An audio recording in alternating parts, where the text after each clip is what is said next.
সুদীপ্তদা, এই যে আজকে গিরিশ পার্কের ঘটনা এবং প্রধানমন্ত্রীর আসা গিরিশ পার্কের ঘটনা, এই দুটোতেই বোঝা যাচ্ছে যে দুপক্ষই কতটা মরিয়া। আমরা এখানে বিজেপির মরিয়া ঝাঁপ বলছি, কিন্তু সব পক্ষই যে কতটা মরিয়া বোধহয় গিরিশ পার্কের ঘটনাটা তারা সেটা বলছে।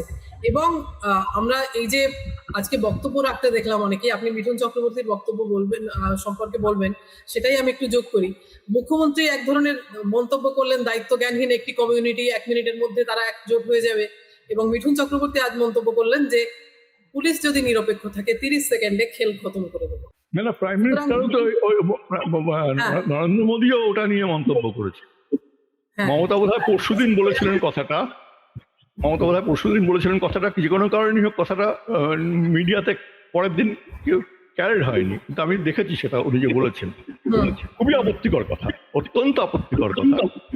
এবং মিঠুন চক্রবর্তীর কথা আমি ধরছি না, ওর এন্টারটেনমেন্ট ফ্যাক্টর ছাড়া আমার মনে হয় না ওনার এই মুহূর্তে আর কোনো মূল্য আছে। কিন্তু নরেন্দ্র মোদী ওই বিষয়টা তুলেছেন, যে ধরনের কথা নরেন্দ্র মোদীর মুখ থেকে আমরা শুনে এসেছি বিভিন্ন ভাবে, যেটা রাজস্থানে উনি বলেছেন এক সময়, এটা প্রায় সে ধরনের কথা মমতা বলেছেন। এবং সুকান্ত মজুমদারও তার বক্তব্যে বললেন যে মহিলাদের প্রতি কোনো অন্যায় হলে আমরা বুলডোজার চালিয়ে দেবো তাদের বাড়ির উপর। সুতরাং সেই যে একটা ভয়ঙ্কর একটা মানে মানুষের দুঃস্বপ্নের মতো বুলডোজার সংস্কৃতি, সেই প্রসঙ্গে বিজেপির স্বপ্নে যে বুলডোজার ঘোরাফেরা করে, এটা নিয়ে আমার কোনো আপত্তি নেই। আমি এখন যেটা বলছি, যেটা হতে পারে বা যেটা মনে হচ্ছে, আমার মত বলছি না, এ নিয়ে কোনো সন্দেহ নেই যে বিজেপি বুলডোজার জাস্টিসে বিশ্বাস করে, এনকাউন্টারে বিশ্বাস করে এবং গর্ব করে সেটা বলে। যেহেতু তাদের হাতে সংখ্যা আছে, ফলে তারা এটা চালিয়ে যাচ্ছে। সুপ্রিম কোর্টের এর আগের চিফ জাস্টিসের জাজমেন্টের বুলডোজার নিয়ে পড়া জাজমেন্ট আছে, তারপরেও জিনিসটা ঘটে চলেছে। এটা বিজেপির এই কালচার, এটা বিজেপি এটা এস্টাবলিশ করেছে, এটা ওদেরই কালচার, ওরা এটা নিয়ে এসছে। তো সেটা নিয়ে কোনো সন্দেহ নেই। সুকান্ত মজুমদারের স্বপ্নে এবং মনে যে বুলডোজার ঘোরাফেরা করে, উনি অত্যন্ত শিক্ষিত, বিনয়ী ভদ্রলোক, কিন্তু রাজনৈতিক স্বপ্নে যে বুলডোজার ঘোরাফেরা করে, এটা নিয়ে আমার অন্তত কোনো সন্দেহ নেই। এটা দিয়ে যাই, তাহলে সুকান্ত মজুমদারের করে গুরুত্ব দেওয়ার কোনো কারণ নেই। ওনার রাজ্য সভাপতি হয়েছিলেন বটে, ওনাকে একটা ওনার বক্তব্যের করে গুরুত্ব আমি দিচ্ছি না। আমি শুভাশিস যেটা বললেন না, যে বাঙালি বহু বছর একই রাখে, একই দলকে ক্ষমতায় রাখে, অবশ্যই তো দেখা গেছে। আমার বরঞ্চ সেটাতে এটা মজা করে মনে হয় আর কি, ভাবি মাঝে মাঝে, বাঙালি আমরা বলি না যে সবকিছুতে লেট হয়, ঘুম থেকে উঠতে দেরি হয়, হ্যাঁ, যে কোনো জায়গায় পৌঁছতে দেরি হয়, বলে বাঙালিতে একটু দেরি হবে, বাঙালি টাইমে আসছে, দেখুন সরকার বদলাতে হবে, এটা বুঝতে দেরি হয় বাঙালির, জানি না। এটা অবশ্য একেবারেই আমার হালকা কথা। সিনিয়র মিঠুন চক্রবর্তী প্রসঙ্গ এটা হালকা করে বলতে হয়, ওর এন্টারটেনমেন্ট ভ্যালু ছাড়া কিছু নেই। উনি বললেন, উনি কোথায় নাকি শুনেছেন যে ওই ভোটার তালিকা প্রসঙ্গে বলছেন যে একজনের 389টা সন্তান, উনি সেই বাবার সঙ্গে দেখা করতেন এবং তাকে নাকি দেখা করে বলবেন, জিজ্ঞেস করেন তুমি কি খাও। এই ধরনের রসিকতা, ওই যেটা একজন দর্শক বলেছেন খুবই তাৎপর্যপূর্ণ, যে মহিলাদের উপস্থিতি খুব কম ছিল। এইটা মিঠুন চক্রবর্তী রসিকতা বলেছেন না, বাংলার মেয়েরা এটাকে রসিকতা বলে মনে করবে না। যদি কোনো পুরুষের 389টা সন্তান হয়, তাকে আরেকজন পুরুষ গিয়ে জিজ্ঞেস করে তুমি কি খাও, ওর সিনেমার ডায়লগ বলার ধরন, সেটাকে মোটেই রসিকতা বলে মনে করবে না। মিঠুন চক্রবর্তী এই ধরনের কি বলবো, একবার তাকে আদালতেও যেতে হয়েছিল, আজকেও সেটা বলেছিল যে এক ছবি, তার বিখ্যাত সিনেমার ডায়লগ। এসব গুলোর ওই এন্টারটেনমেন্ট ভ্যালু কতটা আছে বলে আমার সন্দেহ। আমি মিঠুন চক্রবর্তী পুরোনো একটা কথা বলি, উনি যখন প্রথম রাজনীতিতে আসার চেষ্টা করছেন, আমার মনে আছে আজ থেকে অন্তত 20 বছর আগে, তখন ওনার বক্তব্য ছিল যে উনি, অনেকেরই ধারণা ছিল উনি বামপন্থী রাজনীতিতে যোগদান করবেন, যেহেতু উনি বলেন যে উনি নকশালপন্থী আন্দোলনের থেকে এসছেন, নকশালপন্থী আন্দোলন করতেন। আমি অবশ্য কোনো সিনিয়র নকশালপন্থী নেতাকে বলতে শুনি যে তার সঙ্গে মিঠুন চক্রবর্তী নকশাল আমলে কোনো যোগাযোগ ছিল।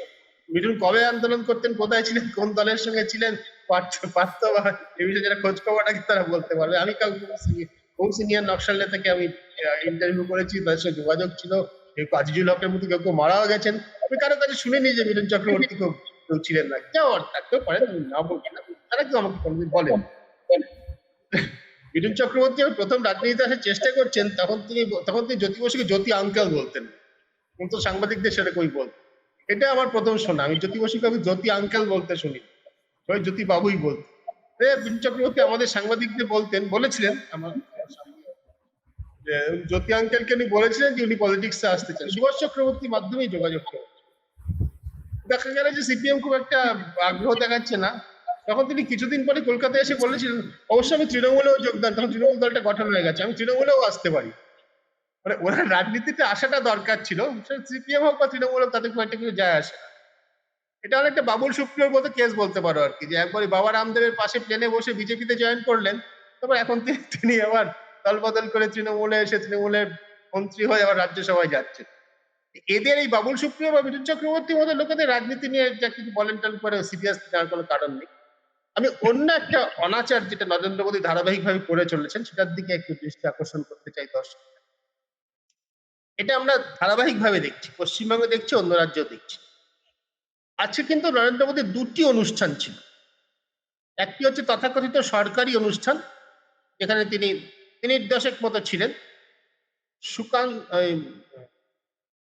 শান্তনু ঠাকুর কেন্দ্রীয় মন্ত্রী, তাদের সেই দপ্তরের আয়োজিত একটা অনুষ্ঠান ছিল, সেখান থেকে তিনি অনেকগুলো প্রকল্পের ঘোষণা করেছেন। জলপথে পরিবহনে আগামী দিনে কি হবে, ট্রেনের পরিবহনে কয়েকটি, সেগুলো মানে অত্যন্তই কি বলবো, তার সামান্যই তার তাৎপর্য। আমি নিশ্চিত যে আগামীকাল কোনো খবরের কাগজে প্রথম পাতায় তার তালিকা থাকবে না, কোন কোন বিজ্ঞাপনে থাকতে পারে, খবরে থাকবে না। অবশ্য বিজ্ঞাপনটা যদি খবর হিসেবে প্রকাশিত হয় তাহলে আলাদা কথা। তারপরে তিনি ঘুরে সে একই জায়গায় প্র্যাকটিক্যালি একই মঞ্চের অন্য দিকের থেকে তিনি তথাকথিত রাজনৈতিক সভা একটা করলেন।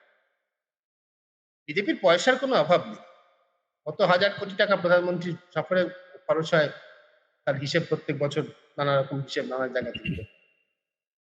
কিন্তু এই যে কলকাতার সফর, তার শিলচর থেকে আসা 3টি হেলিকপ্টার, প্রধানমন্ত্রীর একটা সফর মানে কয়েকশো কোটি টাকার খরচ, পুরো খরচটা কিন্তু এটা সরকারের ঘাড়ের উপর দিয়ে গেল। এই বিচারিতা, যেটাকে আমি রাজনৈতিক অনাচার বলবো, তাই বিজেপির আগে নরেন্দ্র মোদী প্রধানমন্ত্রী হওয়ার আগে কোনো প্রধানমন্ত্রী করার সাহস পাননি, বা তাদের সেই ঔদ্ধত্য ছিল না, বা গণতন্ত্র সম্পর্কে তাদের সেই সত্যিকারের শ্রদ্ধাটা ছিল। গত লোকসভা নির্বাচনে আমরা সবাই জানি নরেন্দ্র মোদী গাড়ি তল্লাশি করার জন্য একজন আইএএস অফিসারকে সাসপেন্ড করা হয়েছে। তিনি অবশ্য পরে পদে পুনঃপ্রতিষ্ঠিত হয়েছিলেন, তাকে স্থায়ী কোনো শাস্তি ভোগ করতে হয়নি, কিন্তু হেলিকপ্টারে তিনি সার্চ করেছিলেন, যা তিনি করতেই পারেন।